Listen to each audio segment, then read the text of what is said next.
Gawat deh, jika memang sumur itu seseram ini, sampai-sampai membuat warga sebegitu ketakutan, maka aku benar-benar dalam bahaya. Jika ada apa-apa lalu aku minta tolong, kemungkinan besar tidak akan ada warga yang berani menolongku.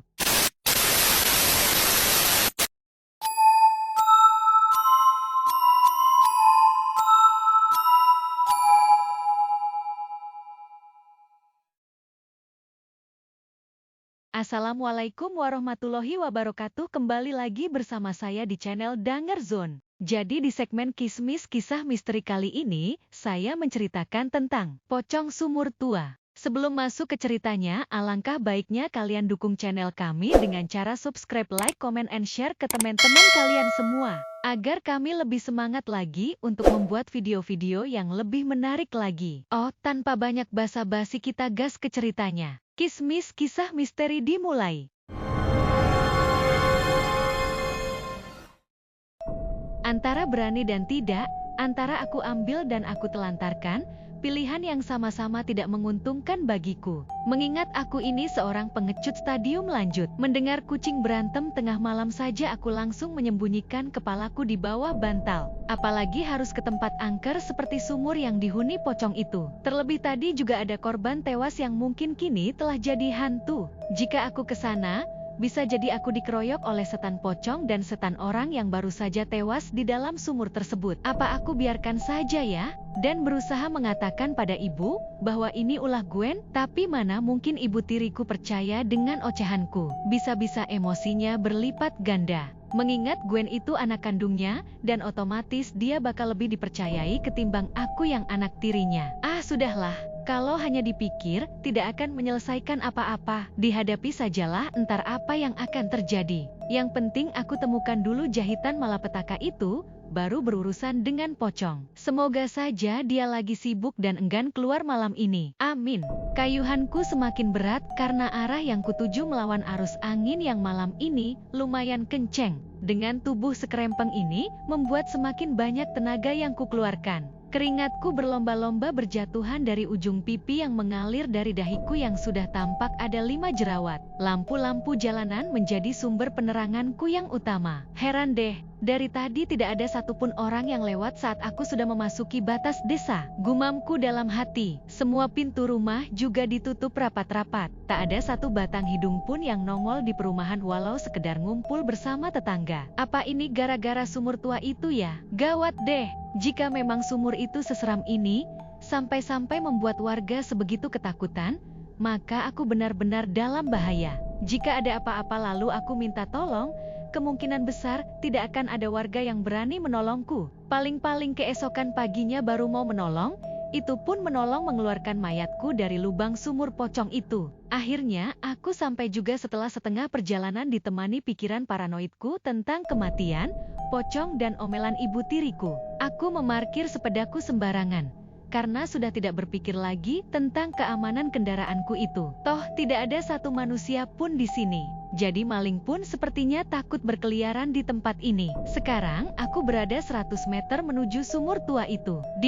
Gelap banget. Tidak ada penerangan sedikit pun di tempat itu. Hanya pantulan dari lampu jalan yang sedikit membantu pandanganku walau hanya samar-samar. Angin masih berhembus kencang, bersahutan dengan suara jangkrik dan sesekali suara burung gagak berkoar-koar di angkasa. Aku menengok ke kanan dan ke kiri, berharap ada seorang pemberani yang mau aku mintai tolong. Tapi nihil, pandanganku hanya menangkap rumah-rumah yang terkunci dari dalam. Putus asa, aku mengumpulkan segenggam keberanianku dan mulai melangkah sejengkal demi sejengkal, sambil menggigit bibir bawahku. Bayangan demi bayangan seram mampir di ujung mata. Kedua tanganku dingin, tapi tak kuhiraukan. Kakiku terasa berat dan sepertinya enggan melanjutkan ekspedisi konyol ini. Tiba-tiba aku ingat film horor yang diputar di televisi.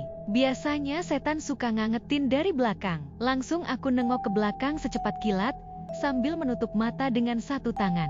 Alhamdulillah, tidak ada. Sedikit lega aku melanjutkan langkahku. Kali ini sedikit ku percepat. Degup jantungku menggema jelas sampai ke telingaku. Bulu kuduku tiba-tiba berdiri kokoh. Perasaan tidak enak mulai menyerbu nuraniku. Tulang belulang serta urat-uratku kaku luar biasa. Ini pertama kali kurasakan. Apakah ini pertanda ajal akan menjemputku? Oh Tuhan, jangan biarkan aku mati di tempat kayak gini. Paling tidak, aku pengen mati dengan husnul khotimah. Aku menatap ke langit, seolah aku ingin berbicara dengan pencipta alam semesta, sampai-sampai aku tidak memperhatikan jalan, dan bos, kakiku terjegal sesuatu. Beginilah kalau memiliki tubuh kecil nan krempeng, sedikit saja sudah terjerembab. Aku jatuh tersungkur tengkurap. Mulutku mengaduh. Rerumputan menjadi alas wajahku mendarat. Aduh, apa sih tadi itu? Kok ada di tengah jalan? Merutuku. Aku menoleh ke belakang. Pandanganku belum terbiasa dengan sinar yang ala kadarnya. Penasaran, aku merangkak kembali ke belakang. Ingin tahu apa yang membuatku terjungkal tadi. Aku merabanya. Sesuatu yang sedikit keras dan kenyal dan terbungkus sesuatu, sepertinya kain. Aku mulai menelusurinya dari ujung yang satu ke ujung yang lain. Tak paham apa ini sebenarnya. Apa ini kain jahitanku yang disembunyikan Gwen tadi ya? Tapi kok panjang dan tebal? Gelandangnya. Petir menyambar di angkasa. Aku kaget dan yang lebih mengagetkanku, ternyata yang sedang aku raba-raba itu adalah sesosok tubuh.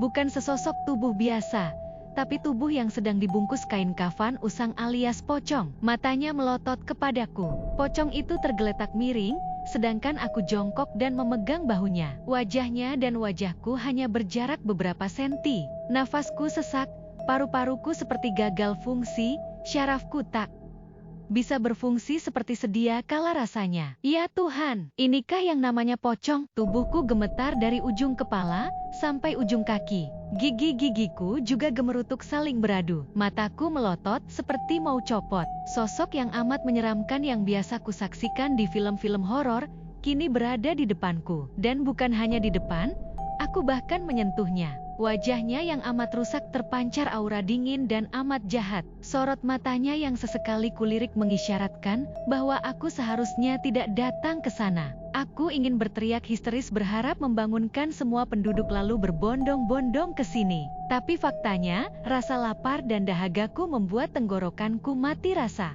Aku sudah membuka mulutku lebar-lebar, tapi tak ada suara sedikit pun yang keluar, hanya udara tersendat-sendat yang keluar dari mulutku. Si pocong terus-terusan melemparkan pandangan dingin ke arah wajah pucatku. Dia tak bergerak sama sekali seperti onggokan batu bata yang berserakan di tempat itu. Setelah lumayan lama aku gugup, aku menggeser sedikit demi sedikit tanganku yang sejak tadi tanpa sengaja mampir ke pundaknya. Kuperhatikan dia, apakah akan bereaksi, dan ternyata tidak. Dia masih saja diam. Menyadari hal itu, aku segera menjauhkan telapak tanganku dari bangkai yang dibalut kain putih tersebut. Baru kali ini, aku merasakan 1 detik menjadi begitu kian lama. Saat sudah lumayan jauh, aku langsung secepat kilat memboyong tubuhku menjauh dan lebih jauh lagi meninggalkan primadona film horor itu. Aku berlari entah menuju kemana. Pandanganku masih ala kadarnya. Lampu-lampu perumahan warga hanya mampu kulihat dari jauh. Kepalaku kutolehkan ke kanan, ke kiri dan ke belakang. Waspada apakah pocong itu mengejarku. Aman, hanya aku sendiri yang berlarian di malam yang gila ini. Kakiku sempoyongan hampir membuatku mencium aspal jalan. Fos, fos, fos. Nafasku berat. Rasanya paru-paru yang berada di dalam dadaku hampir meledak. Keringat mulai bercucuran membasahi tubuhku. Sebenarnya aku ingin pingsan saja dalam kondisi seperti ini. Tapi anehnya, walau aku ketakutan setengah mati, kesadaranku masih sempurna. Apa jangan-jangan aku ini anti pingsan ya? Waduh gawat ini. Tak seperti film di TV, jika ketemu pocong bisa seenaknya pingsan, dan bangun-bangun sudah pagi. Tapi kenyataannya, aku masih sadar dan bugar. Apa setan itu bermaksud membuat jantungku copot dan paru-paruku meledak ya? Aku beberapa kali menarik nafas panjang, lalu sedikit menengadahkan mukaku ke langit, berharap sedikit rileks. Asuwa, terdengar suara sepeda yang dikayuh. Ah, itu sepertinya suara sepedaku. Tapi siapa yang mengendarainya, dan di mana? Depan, belakang, kiri dan kanan hanya terdengar suara, tapi tak ada penampakannya. Mungkinkah pendengaranku sudah rusak? Sepertinya tidak mungkin. Karena penasaran, aku kemudian berjalan ke tengah jalan sambil tetap waspada. Kabut yang lumayan tebal tiba-tiba terlihat dari arah belakang.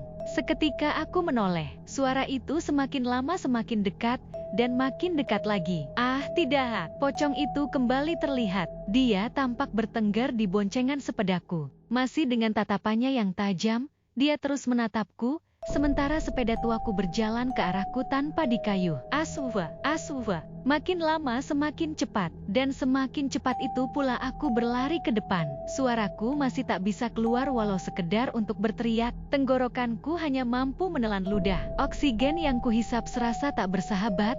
Tiap kali kuhirup hidungku terasa perih. Jemari tanganku mengepal rapat, sedikit membuatku kuat memacu kakiku yang entah mau kuajak kemana. Beberapa langkah sekali aku menoleh ke belakang. Pocong itu masih ada dan terlihat manggut-manggut di atas sepedaku. Beberapa saat kemudian, entah apa yang terjadi, dia tiba-tiba menghilang. Walau demikian, perasaanku masih belum yakin jika dia benar-benar berhenti menakut-nakutiku. Saat ini, aku didera perasaan capek yang amat luar biasa. Keringatku berliter-liter jatuh di dahiku. Bajuku juga basah kuyup seperti habis tercebur ke got belakang rumah. Kemudian aku beristirahat di sebuah pos ronda, tapi tetap tidak ada tanda-tanda kehidupan. Aku berbaring sambil mengusap-usapkan wajah dengan kedua tanganku. Sebentar aku memejamkan mata lalu kubuka kembali. Wah, akhirnya suaraku keluar juga. Teriakan spontan itu keluar saat aku melihat pocong yang tadi mengejarku kini berada di atas langit-langit pos ronda. Dia mengintipku dari atas sana. Teriakanku semakin keras saat dia menjatuhkan diri dan hampir menimpaku. Sontak aku bangkit, dan dengan sedikit tenaga yang kumiliki, aku berlari sekencang-kencangnya meninggalkan tempat itu. Bersambung ke part 5.